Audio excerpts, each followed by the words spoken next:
Alright guys, today we're playing a game called Flappy Bird. I bet you probably heard of it. Yes, it was a wildly popular phone app that it looks like somebody turned into an NES game, so let's try it out. Alright, Mike, so tell me what you know about this game.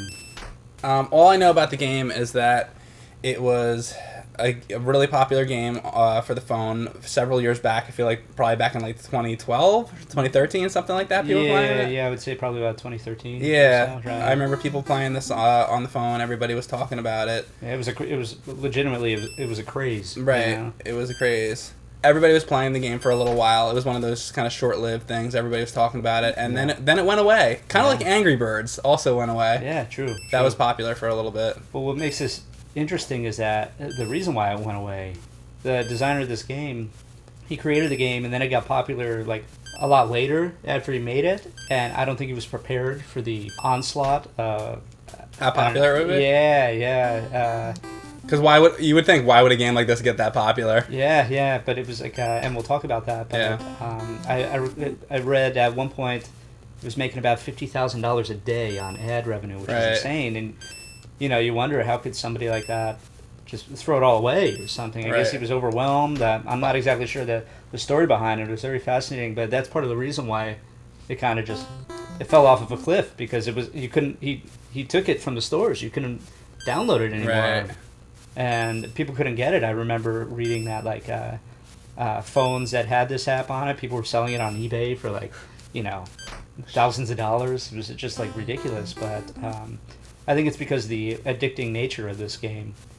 It's very much like an old school arcade game or Atari game, which is funny that a game that's so simplistic would become so popular this day and age, because it really is just like an Atari game, other than the fact that with the phone version of it, you would have been tapping. Yeah. I only played the phone version like once, and I have to say that playing this on a controller is completely different than that. Yeah. Because you're using buttons as opposed to your finger, and it's just really just totally different gameplay. Yeah, it's a completely different aesthetic when you're tapping. I mean, it's immediate. The phones.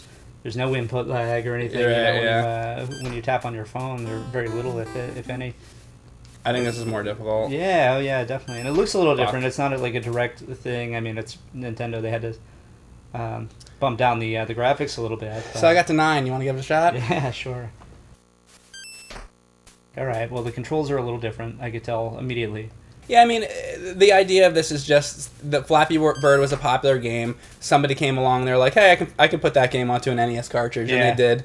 That's all this really is. It's a homebrew, or I guess you'd call it a homebrew kind of, because they're not modifying a pre-existing game. It's not like they modified the phone game. He had to make a totally new thing, so I guess you'd call this a homebrew. Right. So it's not as good. It's not as I guess tight as the phone app. I mean, it really can't be on Nintendo, but it's a cool thing to have.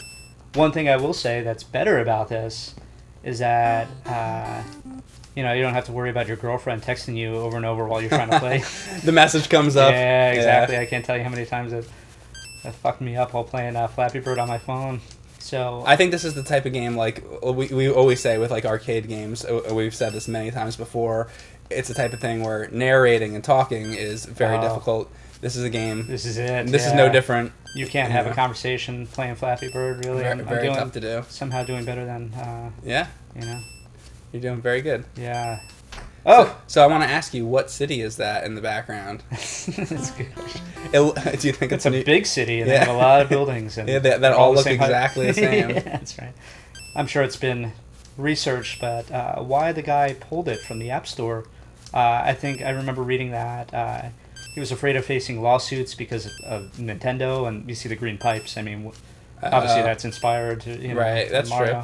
So yeah, we haven't even brought that up. That obviously looks like Super Mario Brothers. Right. And he could have really put in anything. Yeah. Like, it didn't have to be the Mario pipes. It could be spikes or icicles or something. Yeah, it could have really been anything. Yeah, so he was... Stalactites. Yeah, stalactites. By the way, I'd like to thank my 4th grade teacher for teaching me about stalactites. I finally got to use it.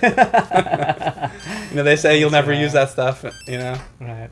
By the way, Bootsy and I met in 4th grade. It's true. And I think we were doing the same thing back then. Playing arcade style games. Sitting on a couch playing. I think I remember the first time we hung out, we played Where's Waldo on NES. I don't know why we still talk to each other. Yeah, that's right. Yeah, I'm sorry. I apologize for that. I know it's thanks. many years I've been waiting for like 20 years. Formal apology. Now, the thing about this game and why it was so popular is because, first of all, it's a simple concept, but it's really addicting. And why it's really addicting is because it's about a personal achievement, you know? And it gets really intense, too. I mean, with these types of games, the further you go with it, I tend to have a cool head when it comes to hard video games, but if I set a goal to get, 25, by the time I get to, 22, 23, I need to tell you, I'm a little nervous. It gets really intense. I tighten up and everything. You're trying to say the game gives you anxiety. Yes, exactly, yeah. And I think a lot of people hated that. And this game drove them nuts, but there's people, really old school gamers, who are used to this kind of thing, Atari and the arcade and stuff, and that's what makes it such a great game. Why would you say it appeals to someone like me? You know me as a gamer, your whole life. Because it's very, it's a very simplistic idea, and it's a very simplistic sort of thing. It's here it is. This is the game. This is the whole game. Yeah. What you're looking at right here. There's no end. It's because this is 100% gameplay. There's not much to the graphics, really. Yeah. And I think that you like that challenge of, just. There's no fucking around with this. There's no bullshit. It's if you do it, you do it. If you don't, you don't. And it's just very. This is as gameplay-y as you can get. You're right. Yeah. You know? And I like that. I kind of admire that. I want to give it another go. How many hours do you think you invested into playing? Would you want to admit to that? No, I would. I don't think hours, because it's look at it. I mean, it's a game you can only play for so long. Right. You play here and there. Yeah, which also makes it a perfect phone app. Is that you're waiting for the bus or something like that. It's a good thing to do. It just sucks if the bus comes and you have a good game going. But I got really good at it, and it's one of those games that, as to echo your sentiment, it requires like Donkey Kong, world record holders. It requires endurance and patience and just utter concentration. I remember doing a screen grab of my high score. I forget what it was. I'm going to look it up. I have a picture. For the phone game, not for this? Yeah, for the phone game, of course, right. I have too many fucking pictures on my phone. Why do I have this picture on my... 439 I had, which is crazy. I wish I knew how long that took. What do you think the high score is in that game? Oh, I don't even know. This is my best round so far. Oh, yeah, you're doing great. But now that you think about it, it's going to be harder. Yeah. Yep. Exactly. That's what happens. Don't ever, Right.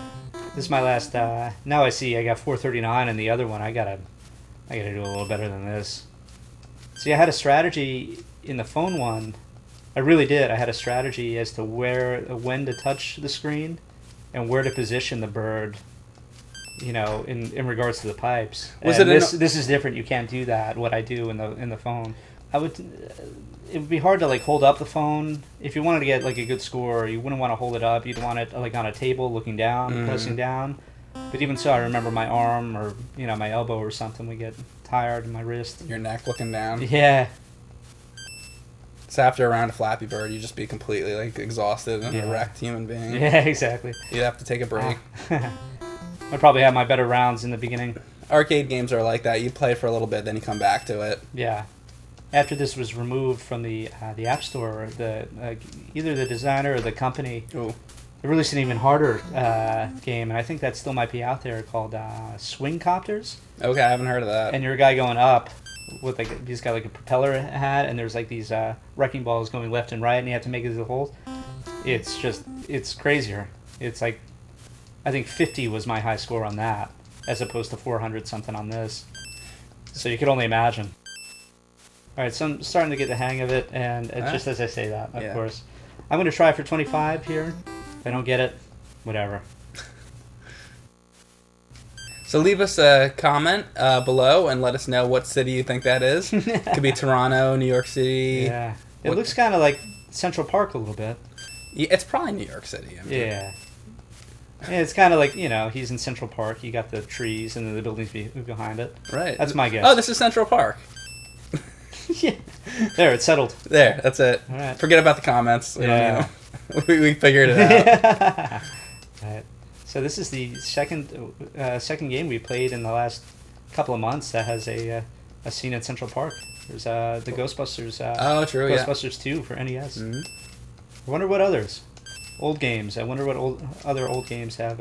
Action in New York was a game for NES, which was also had another name. It was called Scat. Scat. Yes, it was one of those games that had two. All right, here we are. Titles. Here we are. There you go. 25. Right. I'm gonna keep it going. Oh, no, I'm not. Anyway, so guys, that is the Flappy Bird version for NES. It's cool. If you ever see the NES version, pick it up. Although that's a little bit of a rare thing, but for the original Flappy Bird, fun game. I'm sure many people have played it. Good stuff. Yeah, it's good enough. I recommend it.